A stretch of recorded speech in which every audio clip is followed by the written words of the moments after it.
오늘은 매년 지키는 추수감사절입니다. 이 추수감사절은 출애굽기 23장 14절로 16절에 보면 하나님께서 이스라엘 백성들에게 1년에 3가지 절기를 지키라는 말씀을 하셨습니다. 근데 그 가운데 수장절이라고 하는 오늘날 추수감사절과 같은 절기가 있었기 때문에 그 지키라고 하는 명령을 따라서 오늘날까지 오늘이 드리는 추수감사절 예배로 하나님 앞에 영광을 돌립니다. 그런데 신명기서 16장 1절로 7절에 보면은 이 절기를 지킬 때에 어떤 방법으로 어떻게 지킬 것인가 하는 내용을 잘 설명하고 있습니다. 첫째는 새 절기 가운데 유월절인데 그 유월절은 이스라엘 백성이 애굽의 노예 생활에서 해방된 것을 감사하여 지키는 절기는 바로 7일 동안 누룩을 넣지 아니한 소위 무교병이라고 그럽니다. 없을 무자를 써서 요즘 같은 빵 만드는 인스턴트 있잖아요. 그걸 넣지 않는 빵이에요.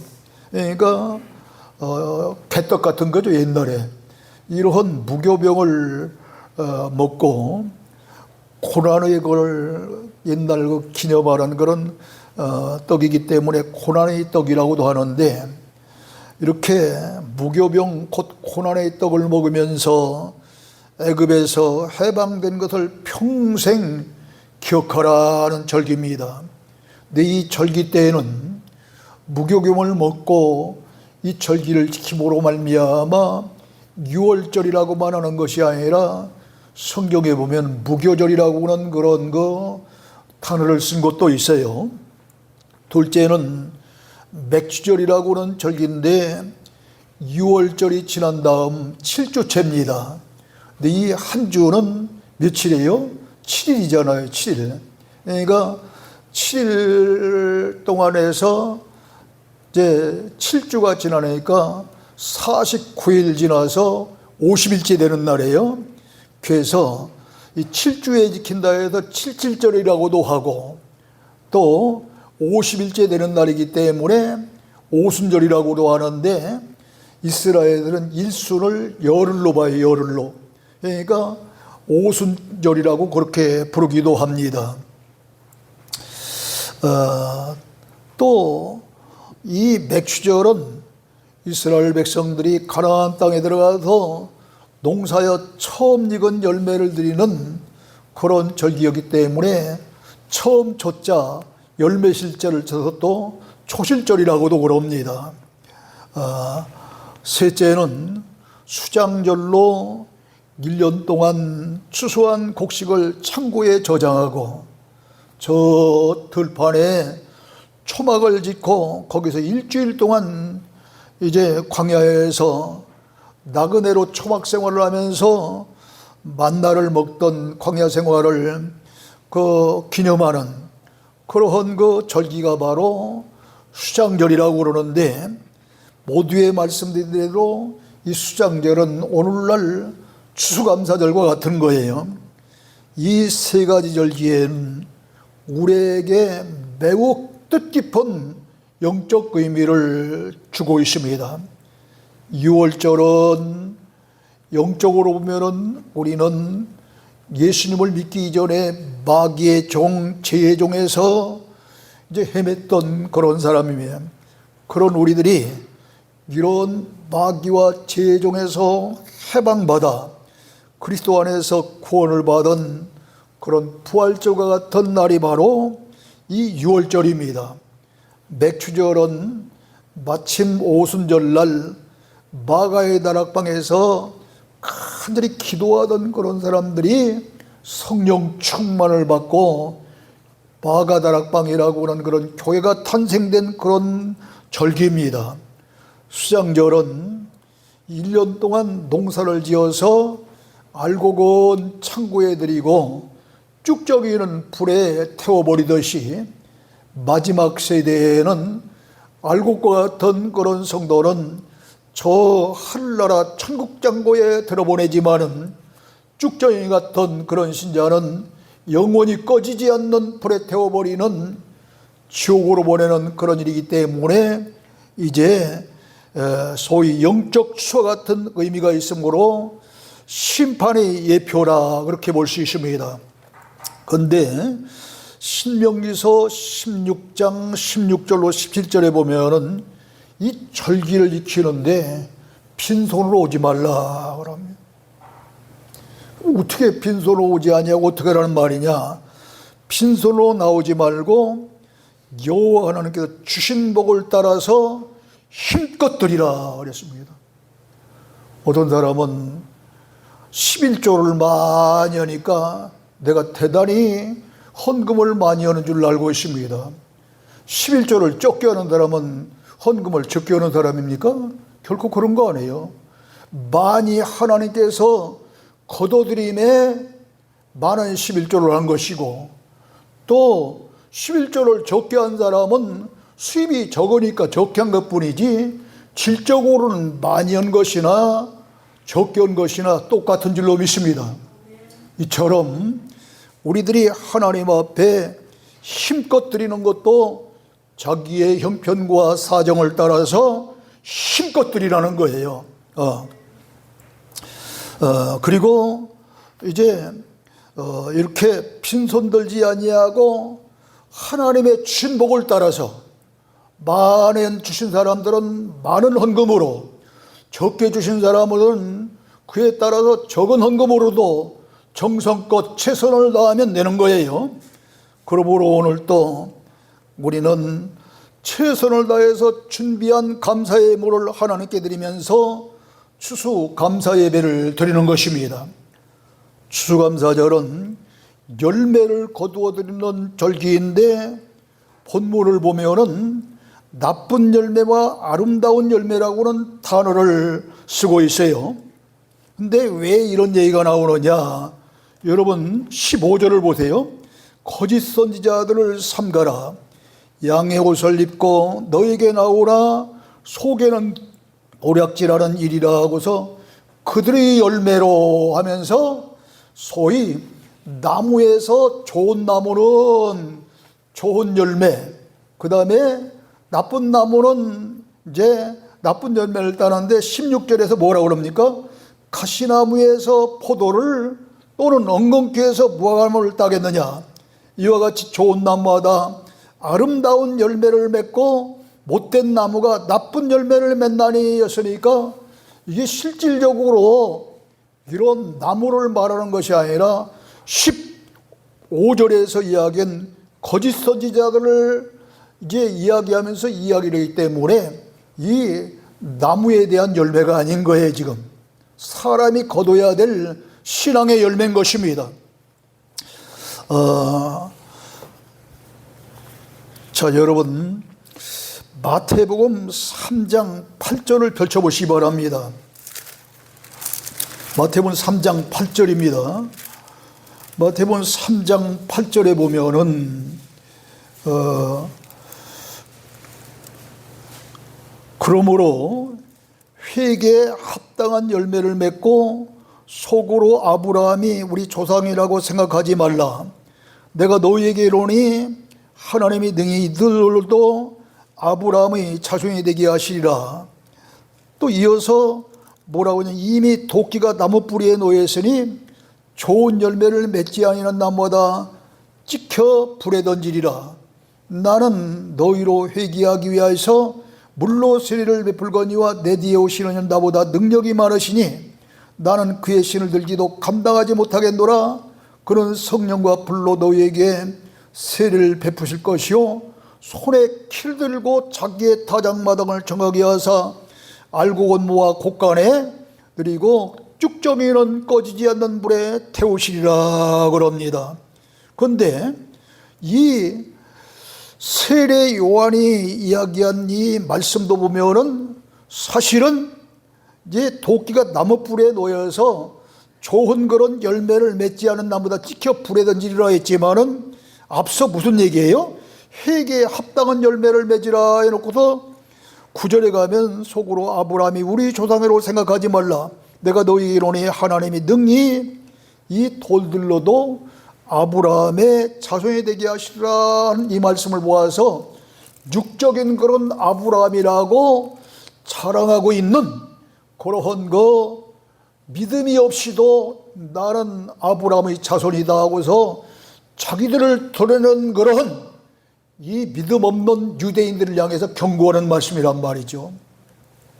자, 근데 이것으로 끝나지 아니하고 여러분 본문에 보면은 거짓 선지자들을 삼가라.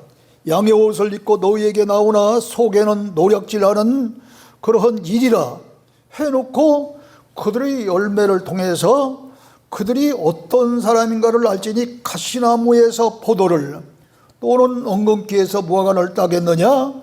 이와 같이 좋은 나무마다 아름다운 열매를 맺고 나쁜 나무가 나쁜 열매를 맺나니 그랬으니까 이 거짓 선지자와 같이 나쁜 사람은 아름다운 열매를 못 맺고 좋은 사람이 이제 좋은 열매를 맺는다는 이야기단 말이에요 지금. 그러므로 오늘 이 나무에 대한 것은 비유의 말씀이고 실질적으로 우리에게 교훈하고자 하는 말씀은 믿는 믿음의 성도에 대한 신앙의 열매인 줄 믿으시기를 주님으로 축원합니다. 자, 왜 그러냐 하는 걸 더 밝힙니다. 여러분 이사야서 5장 7절에 보면은 하나님이 기뻐하시는 사람은 유다 사람이라, 참 기뻐하시는 나무는 유다 사람이라 그럽니다. 그러니까 하나님이 기뻐하시는 그런 유다 사람을 뭘로 비유한 거예요? 나무로 비유한 거예요 지금. 그 다음에 또 이 하나님이 기뻐하시는 나무는 유다 사람이라고 하는 이야기는 하나님이 택하신 백성이 바로 나무로 비유됐다는 사실을 알 수 있는 겁니다. 그러므로 예수 믿는 성도는 이제 이 나무로 비유된 그러한 그 사람이고, 그 다음에 그 나무의 열매는 나무가 예수 믿는 성도로 비유됐기 때문에 그 열매는 예수 믿는 우리 성도들이 맺어야 될 신앙의 영적 열매이기 때문에 아름다운 열매라고 한 것입니다. 여러분, 곡식이나 나무의 열매는 좋은 열매나 잘 열매라고 했지만 신앙의 열매이기 때문에 좋은 열매, 나쁜 열매 얘기하지 아니하고 아름다운 열매 이렇게 얘기한 겁니다. 여러분에게 하나 묻습니다. 지금 A라고 하는 사람이 여기 와 있는데 이 A라고 하는 사람을 가리켜서 좋은 사람이다 하는 것하고 아름다운 사람이다 하는 거 같은 이야기입니까? 틀린 이야기입니까? 전혀 틀린 거예요. 좋은 사람이라고 하는 이야기는 인격이 좋고 성품이 좋고 뭐 하는 일들이 보면은 사람 됩니까 좋다는 그런 뜻을 가졌지만 아름답다는 이야기는 그의 미모가 아름답다거나 그의 마음이 아름답다거나 하는 그런 이야기입니다. 전혀 틀려요. 좋다는 그런 말과 아름답다는 그 형용사는 전혀 다른다는 거예요. 그러므로 여기 이 좋은 열매, 아름다운 열매는 비슷한 것 같지만 전혀 다른 거예요. 지금 좋은 열매는 나무에게서 얻을 수 있는 열매고 아름다운 열매는 신앙에서 얻을 수 있는 열매인 것입니다. 하나님은 이렇게 우리가 아름다운 열매를 맺기를 원하십니다. 주님께서는 열매를 보고 그 나무가 어떤 열매인지 어떤 나무인지 아는 것처럼 신앙의 열매를 보고 그 사람이 어떤 성도인지 아신다는 거예요. 신앙의 열매는 회개의 열매, 뭐 빛의 열매, 뭐 전도의 열매, 또 갈라디아서 5장 22절에 보면은 뭐 사랑과 희락과 오래 참는 것과 자비와 양선과 충성과 온유와 절제와 같은 성령의 열매를 또 이야기하고 있어요. 이러한 그 신앙으로 맺는 그 열매가 아름다운 열매인 겁니다. 그렇다면은 그 반대로 아름답지 못한 나쁜 열매는 어떤 열매일까요? 바로 그것은 육체의 일인 거예요. 그래서 갈라디아서 6장 7절에 보면은 스스로 속이지 말라. 하나님은 업신여김을 받지 아니하시니 사람이 무엇으로 심든지 그대로 거두리라. 자기의 육체를 위하여 심는 자는 육체로부터 썩어질 것을 거두고 성령을 위하여 심는 자는 성령으로부터 영생을 거두리라 것입니다. 그러므로 만일 이 육체를 위해서 심고 성령의 열매를 거두기 원한다고 한다면은 스스로 자신을 속이는 자다. 그러므로 우리가 선한 열매와 아름다운 열매를 거두기를 원한다고 한다면은 좋은 씨앗을 심어야 하는 것입니다. 야고보서 1장 15절에 보면 욕심이 잉태한 적 죄를 낳고 죄가 장성한 적 사망을 낳느니라 그랬어요. 그러므로 우리의 마음밭에 욕심이라고는 이 씨앗을 뿌리면은 죄를 낳고 결국에는 죽음이라고는 나쁜 열매를 거두게 돼 있는 겁니다. 우리의 마음밭에 미움을 심으면은 이제 살인을 낳게 되고, 우리의 마음밭에 보통 욕심이 아닌 넘치는 탐심을 심으면은 결국은 이제 죄를 낳고, 이제 그것이 어디까지 가냐면 도둑님까지 되죠. 도둑님까지. 우리가 잘 아는 가룟 유대, 그가 이 헌금계에 소를 넣을 정도의 그런 나쁜 그런 마음을 놓고 탐심을 가지니까 나중에는 어떻게 되세요? 예수님을 팔아먹는 이런 못된 사람이 되잖아요. 자, 우리가 거짓을 심으면은 결국 또 망하게 됩니다. 예를 듭니다. 여러분, 그 구약 시대의 그 유명한 야곱을 보세요. 이 야곱은 이 장자의 축복이 얼마나 좋은 그런 축복인지, 이 장자의 축복은 육신적인 장자의 축복뿐만 아니라 하늘나라의 기업을 이어받을 수 있는 그런 그 장자의 축복까지 가신 것이 구약시대의 장자의 축복이었기 때문에 형만 속인 것이 아니라 아버지 이삭을 속이고 장자의 축복을 받아낸 사람이 야곱입니다. 그런데 이와 같이 뭘 심었어요? 남을 속이는 것을 심은 거예요, 말하자면은. 그러고 나니까 그의 아들들이 장성해서 이 12아들 가운데에 꿈이 많고 총명하고 신앙이 좋은 그런 그 요셉을 굉장히 미워하고 저주하고 시기합니다. 그러다 결국은 동생이 요셉을 형들이 애굽에 팔아먹습니다. 그리고 아버지에게는 뭐라고 해요? 거짓말하잖아요. 짐승들이 잡아먹었다. 아무것도 모르는 아버지 야곱은 짐승들에게 이 야곱이 잡혀먹은 줄 알고 일생 동안 얼마나 한맺힌 세월을 했겠어요. 가장 사랑하는 라헬이 낳은 딸이요, 또 12아들 가운데 가장 총명하고 지혜롭고 신앙이 좋은 용모도 준수한 그 아들이 짐승에 잡혀먹었으니 그 아비의 마음이 얼마나 괴롭고 고통스럽겠느냐 이 말이에요.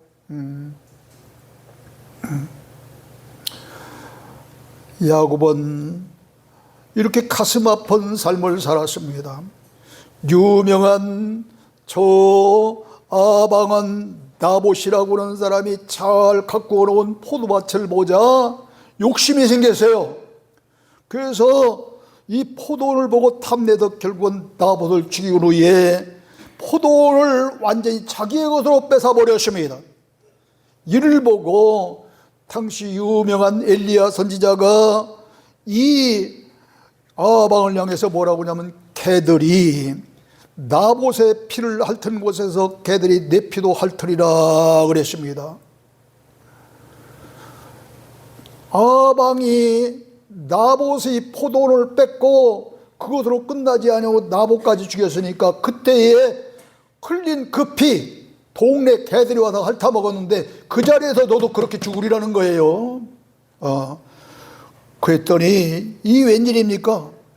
아방도 엘리야 선지자가 예언한 그대로 나복이 춘 그곳에서 그대로 죽고 말았습니다.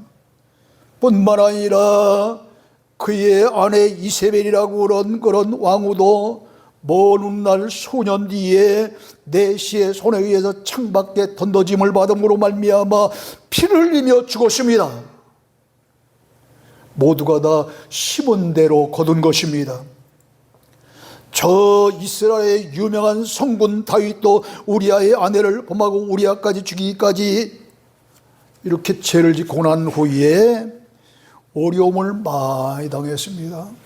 어려움 가운데 가장 어려움이라고 한다면 아들 압살롬으로부터 왕위 찬탄받을 수밖에 없는 배신을 당하고 배역을 당한 겁니다.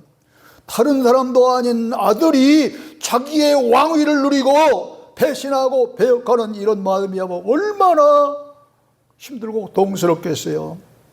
여러분들도 가정생활하면서도 그러잖아요. 다른 사람이 서운케 하는 것보다도 아들 며느리가 서운케 하면 더 가슴 아프잖아요. 솔직히 이 내가 낳은 아들이 이처럼 나를 배신하니까 다른 고통보다 큰 거예요. 그때 다윗은 죄인의 씨앗을 맺어놓은 것이 바로 이런 결과로구나 깨닫고서 시편 51편 10절에 보면 하나님 앞에 이렇게 기도합니다. 하나님이여 내 속에 정한 마음, 뭘 정했다는 얘기라 이게 깨끗한 마음을 정한 마음이에요. 정한수 그러잖아요. 깨끗한 분을. 내 속에 정한 마음을 창조하시고 내 안에 정직한 영을 새롭게 하옵소서 하면서 간절히 눈물을 흘려 기도합니다. 여러분, 다윗뿐만 아니라 사람은 다 누구나 하나님께서 새로운 마음으로 창조해 주셔야 새로운 사람이 되는 것이지 자기의 노력으로 새로운 사람이 되는 것이 아니에요. 그러므로 본문에서 주님은 좋은 나무라야 아름다운 열매를 맺는다고 강조하신 줄 믿으시를 주여로 축원합니다. 자, 요즘 가을철에 즐겨 먹는 감은 처음부터 감나무에서 먹음직스러운 그런 감, 좋은 감을 얻는 것이 아니에요. 고염나무라고는 보잘것없는 그런 나무에 좋은 그런 감나무 술을 갖다가 접붙임을 해야 먹기 좋은 감을 얻는 것입니다. 이처럼 우리도 보잘것없는 고염나무 같은 그런 존재였지만 감나무 같은, 아니 세상의 생명나무 되신 예수 그리스도와 접붙임을 해야 새 창조 역사를 이루는 새로운 좋은 나무가 될 줄 믿으시를 주님으로 축원합니다. 굉장히 중요한 말입니다.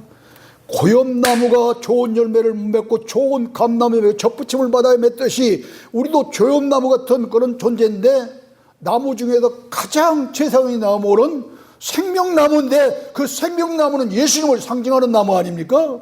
그러니까 생명나무 되신 예수님과 접붙임을 받아야 우리도 좋은 나무가 되어서 아름다운 그런 신앙의 열매를 맺게 될 줄 믿으시를 주님으로 축원합니다.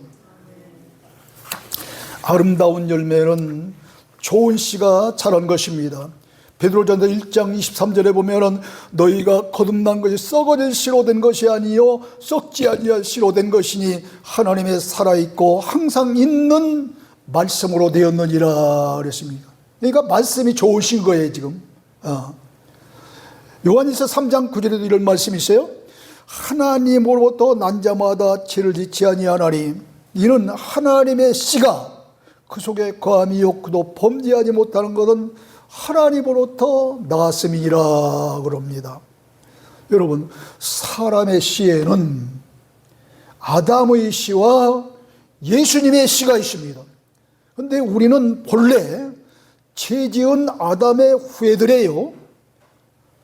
그렇기 때문에 죄 지은 아담의 씨가 누구에게든지 싹 터 있는 겁니다.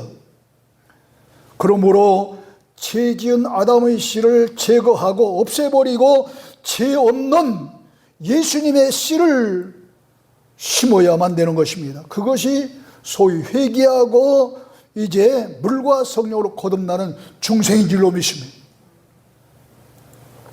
좋은 씨가 자라서 좋은 나무가 되어서 아름다운 열매를 맺으려면은 나무만 좋다고 되는 게 아니에요. 무엇보다 햇빛을 잘 받아야 합니다. 또 적당한 비를 맞아야 됩니다. 또 바람이 살랑살랑 부는 통풍이 잘 되는 곳에 심겨져 있어야 됩니다. 근데 본문의 나무는 이런 실제 햇빛을 맞고 또 비를 맞고 바람의 통풍이 잘 되는 곳에서 잘 자라는 그런 나무가 아니라 뭐라고 그랬어요? 성도들을 가리킨다고 그랬잖아요. 성도들. 그렇기 때문에 예수 믿는 성도들을 상징한 말씀으로 햇빛도 맞아야 할 비도 바람도 상징적인 말씀이지 실상적인 말씀이 아닌 거예요. 근데 이사야서 34장 16절에 먼저 이런 말씀입니다. 너희는 여호와의 책에서 책을 읽어보라, 찾아 읽어보라. 이것들 가운데서 빠진 것이 하나도 없고 제짝이 없는 것이 없으리니 이는 여호와의 입이 이를 명하셨고 그의 영이 이것들을 모으셨음이라 그랬습니다.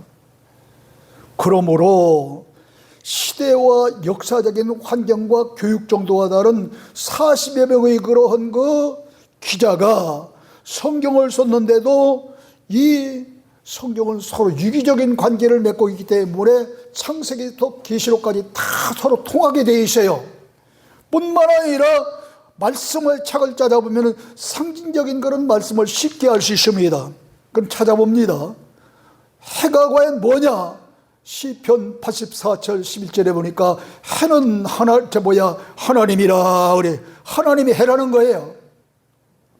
신명기서 32장 2절에 보면은 하나님의 말씀이 비라고 나옵니다.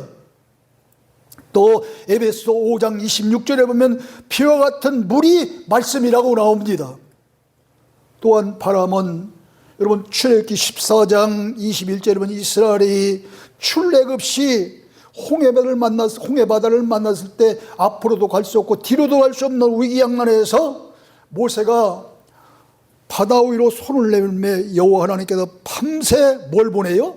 동풍을 보내니 무슨 일이 벌어지느냐 하면은 그때에 바닷물을 동풍이 물러가게 함으로 말미암아 이 물이 갈라져서 바다가 마른 땅이 되어서 무사히 이스라엘 백성들이 그 마른 땅으로 다 건너가게 된 겁니다. 그러므로 밤새 불었던 이 동풍은 성령의 역사인 줄로 믿습니다. 자, 그러므로 하나님의 씨, 곧 예수님의 씨가 우리가 좋은 나무가 되어서 아름다운 열매를 맺으려면은 이 좋은 씨 떨어지기만 하면 안 되잖아요. 이것이 자라다 좋은 나무가 돼야 되지. 아무리 좋은 그런 나무라도 메말라 있는 곳은 말라 죽지 자라지 못하니까 열매를 맺을 수 없는 거예요. 그러므로 하나님의 씨, 곧 예수님의 씨가 우리의 마음속에서 자라서 좋은 나무가 되려면은, 그리고 아름다운 열매를 맺으려면은 하나님과 같은 말씀을 자주 듣고 또 비와 같은 그런 말씀을 자주 듣고 성령의 도우심이 있어야 좋은 나무처럼 하나님께서 바라시는 아름다운 열매를 많이 맺는 좋은 나무가 될 줄 믿으시기를 주님으로 축원합니다. 아름다운 열매를 많이 거두려면 이것으로 끝나지 아니고 해야 할 일이 또 있어요. 요한복음 12장 24절에 보면 한 알의 밀알이 땅에 떨어져 죽지 않으면 한 알 그대로 있고 죽으면 많은 열매를 맺으리라 그랬습니다. 한 알의 밀알처럼 내 육과 육신의 생각이 죽어야 아름다운 열매를 많이 맺는다는 겁니다. 이것으로 끝나지 아니고 요한복음 15장 5절에 보면 나는 포도나무요 너희는 가지니 저가 내 안에 내가 저 안에 있으면 사람은 과실을 많이 맺나니 나를 떠나서는 너희가 아무것도 할 수 없음이라 했으면서 이어서 8절에 가면 뭐라고 그러냐 하면은 너희가 과실을 많이 맺으면 내 아버지께서 영광을 받을 것이요 너희가 내 제자가 되리라 그랬습니다. 자, 포도나무와 가지가 붙어 있어야만 열매를 많이 맺는 것처럼 우리가 예수님과 함께 항상 붙어 있어야만 신앙의 아름다운 열매를 맺는다는 겁니다. 그래야만 또 뭐예요? 누구의 자격이 있어요? 제자의 자격이 있다는 거예요. 아름다운 열매를 많이 맺는 것은 내가 노력한다고 되는 거 아니에요 지금. 그러므로 사도 바울도 뭐라고 그럽니까?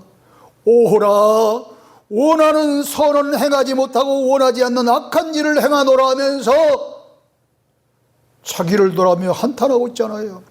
그렇습니다. 그리스도를 떠나면 아무것도 할 수 없습니다. 예수님과의 절대적인 관계를 맺을 때만이 비로소 아름다운 열매를 맺기 시작하는 것입니다. 추수감사주일인 오늘 저와 여러분이 하나님께 드릴 아름다운 열매가 무엇입니까? 회개에 합당한 열매입니까? 성령의 열매가 있습니까? 전도의 열매가 있습니까? 기도의 열매가 있습니까? 하나님께 드릴 아름다운 열매가 과연 무엇입니까? 이 열매들은 다 신앙으로 맺은 열매이기 때문에 아름다운 열매입니다.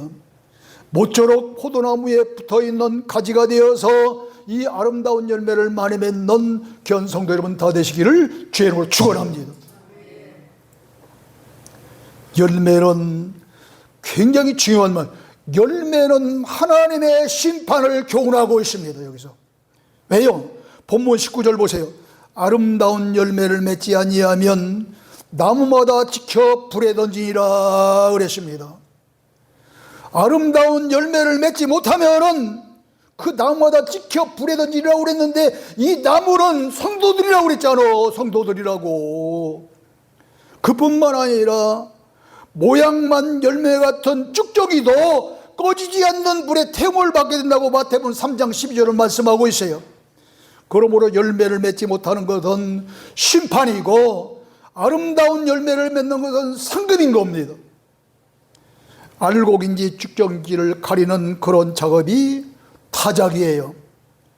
그 장소가 타작마당인데 역대하 3장 1절에 보면 솔로몬이 예루살렘 모리아산에 여호와의 전 건축하기를 시작하니 그곳은 전에 여호와께서 그의 아버지 다윗에게 나타나신 곳이요 여부스 사람 오르나리 타작마당에 다윗이 정한 곳이라 그랬습니다.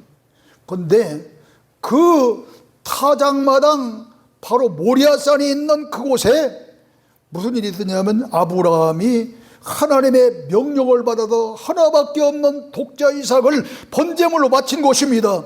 그러므로 이 타작마당은 성전을 가리켜주는 성전, 하나님 앞에 바친 곳이기 때문에, 솔로몬이 성전을 지은 곳이기 때문에. 자, 마태복음 3장 12절을 펼쳐보세요. 3장 12절에 보면 이렇게 얘기합니다. 마태복음 손에 키를 들고 자기의 타작마당을 정하게 하사 알곡온무와 곡간에 드리고 쭉정이는 꺼지지 않는 불에 태우시리라 그랬습니다. 이게 누구에 의하면은 세례 요한이 예수님에 대한 이야기를 하신 거예요 지금. 그런데 손에 키를 들고 타작마당을 정해서 알곡온무와 곡간에 드리고 쭉정이는 꺼지지 않는 불에 태우시리라 그랬는데 아까 역대하 3장 1절에서 이 오르나리 타작마당에 뭐가요? 아브라함이 자기의 아들 이삭을 바친 곳이고, 또 여기서 하나님이 다윗을 만나 주신 곳이고, 솔로몬이 성전을 지은 곳이라고 그랬잖아요. 그러므로 타작마당은 오늘날이 교회예요. 그러므로 심판의 장소도 오늘날이 교회인 거예요. 알곡과 쭉정이 신자를 가리는 곳이 바로 교회 생활을 통해서 가린다는 겁니다. 그러므로 추수감사절은 심판의 절기입니다. 하나님은 열매를 거둘 때까지는 쭉정이든 알곡이든 전혀 건드리지 않아요. 아니 심지어는 아예 처음부터 나무도와 못된 나무인 가라지, 이것도 그대로 둡니다. 이 때문에 이 성전 안에는 마지막 영적 수태까지 가라지와 같은 신자도, 알곡과 같은 신자도, 쭉정이 같은 신자도 그만두기 때문에 그날까지 다 같이 공존하고 있는 거예요. 그러나 본문 19절에 보니까 아름다운 열매를 맺지 아니하는 자마다 찍혀 불에 던지느니라. 마지막 그 순간까지 가만두는 까지만 결정적인 그날에 아름다운 열매를 맺지 못하는 신앙인들은 죄송하지만 영원히 꺼지지 않는 불에 태움을 받는 지옥 가고 만다는 겁니다. 알곡신자라야만 어때요? 천국에 들림받으리라 그랬습니다. 근데 다행스러운 것은 이 말씀을 잘 살펴보세요. 앞서 본문에서는 많은 아름다운 열매를 강조했는데 출대에 불에 태워지고 불에 태워지지 않는 그 열매를 보면은 열매 많고 조금 얘기 안 했어요. 알곡신자는 천국이라고는 창고에 들림받지만 쭉정이 신자나 가라 신자는 영원히 꺼지지 않는 불에 태우린다고 그랬지, 많이 맺힌 자가 천국 가고 적게 맺힌 자가 뭐 어디 가고 그런 얘기 안 했어요. 얼마나 다행스러운 일인지 몰라. 적게 맺혔을지라도 아름다운 열매를 맺기만 하면 천국에 가는데 그 대신에 상급이 없는 거죠. 많은 열매를 맺어야만 상급을 받게 되고, 저 사도 바울이 디모데후서 4장 7절에서 나는 믿음의 선한 싸움을 싸우고 나의 달려야 할 길을 다 마쳤으니 이제 오르는 하나님께서 예비하고 준비하신 의의 면류관이 나를 기다리느라. 나뿐만 아니라 그날을 기다리고 사모하는 모든 자에게도 이 의의 면류관을 주시라고 말씀해 주셨잖아요. 이 때문에 많은 열매를 맺은 자는 상급을 얻게 되고, 더 최상급의 많은 열매를 맺은 자는 사도 바울처럼 의의 면류관까지 받게 될 줄 믿으시기를 주여 축원합니다. 여러분, 이제 이 시간 정신 바짝 차리고 각자 자기를 돌아봅시다.